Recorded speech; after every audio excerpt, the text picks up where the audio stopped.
we're going to be doing is a 25% tariff on all cars that are not made in the United States. 25% tariffs that the president announced on imported cars as well as parts starting next week. For some automotive industry economists, the unthinkable has happened. 30 years of free trade across North America virtually wiped out by a single executive order. Of course, I don't think anyone could have foreseen this happening. There are all kinds of unintended consequences that will fall into place. One executive in the industry texted me earlier and he said, this is going to drive the auto industry into a recession.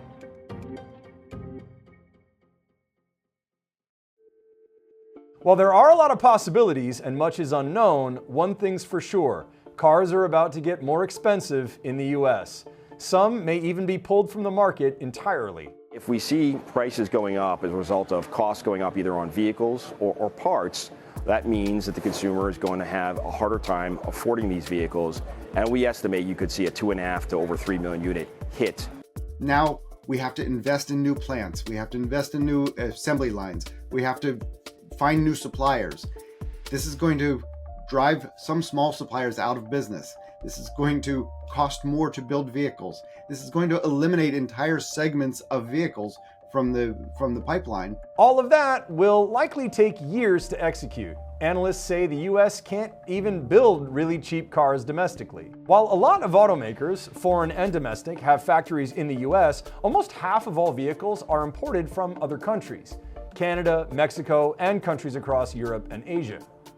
Not everyone is going to be affected the same. Ford and Stellantis, for example, build 74 to 80% of their US market vehicles at home.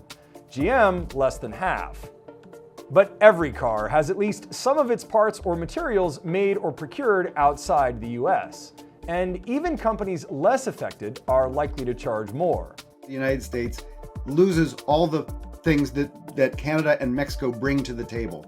Canada has a great wealth of natural resources, and Mexico offers great workers and a lower cost. We're able to compete with the EU and better compete with China. And when you consolidate it to just the US, our volume isn't there. Of course, the news comes at a time when average transaction prices are near record highs. And for those that already own a car, they're falling behind on car loan payments. In fact, 6.6% of subprime borrowers were at least 60 days past due on their loans as of January 2025, the highest ever. Americans are currently having trouble paying for the cars they already have.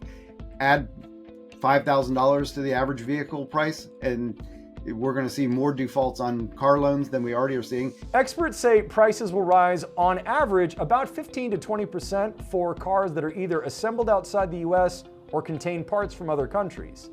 That works out to about a $6,000 price increase, again, on average. It will hit just over half of the 50 best-selling cars in the US and about half of cheaper models, from $40,000 on down.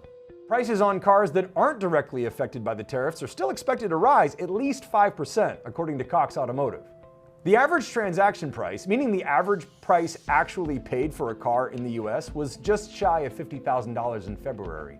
But once you eliminate the low end of the market, the simple math throws that average way up, and we're going to quickly see that average price crest $50,000 and go way beyond that.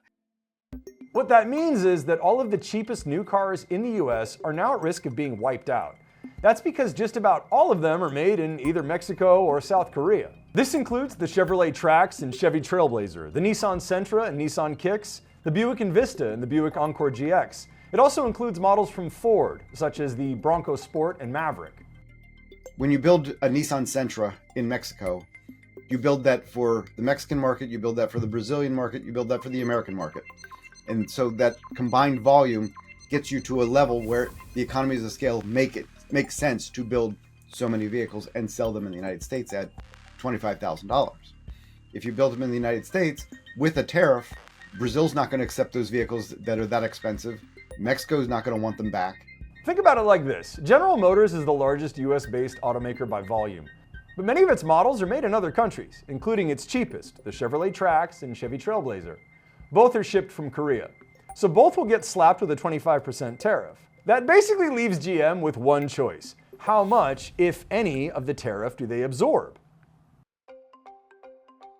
The further you raise prices, the more you risk a drop in demand. If a car costing $25,000 goes up to $30,000, which is totally possible, it may not be affordable for the segment of the population that are looking in that price range, or worth the price. So then, of course, volume drops. They have to make some really tough decisions on how do they make up that difference in volume. Then GM has to go back and say, do we have to build this vehicle at all? If they eliminate that vehicle, then the consumer now has no choice than to buy a used vehicle. That can only mean that used vehicle prices are going to rise too. We saw how production shutdowns and part shortages caused the same thing during the pandemic. In fact, while used cars are cheaper than they were in the worst of the COVID years, they are still way above 2019 prices. When we went through COVID, we know that we lost about 10% of the new vehicle market. We gained some in the higher income quintiles, people who could pay more. So we gained buyers in the higher cost vehicles, but we lost a solid portion of consumers that were able to buy in the new car market. It's not just cheaper cars though, it's also some of the most popular, like the Toyota RAV4 and Honda CR-V. You got a lot of unhappy customers out there who are Honda through and through loyalists who aren't going to be able to potentially find their vehicle if they need one right now. The CR-V is actually one of the 5 models most affected when you multiply the number of cars sold by the cost of the tariff on each car. Others include the Chevy Trax I mentioned earlier, and the Honda HR-V, the Chevy Equinox, and the Subaru Forester. Each sell well over 100,000 units a year in the United States alone.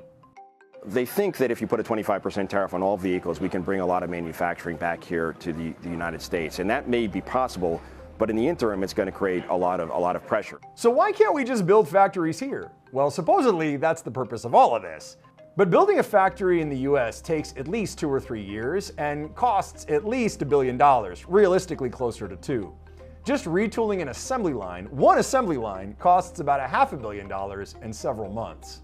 This does not happen with just the flip of a light switch. Even if there's excess capacity in certain factories, it will still take a matter of time for them to potentially retool if it's not the same exact vehicle they'd be running down that production line, and things like that, and gathering back the workforce and so forth. So it's a little bit of it's a very complex decision that companies would need to make on that capital expenditure, especially if it's being made around things that are policy oriented, which of course we know can be fickle every 4 years.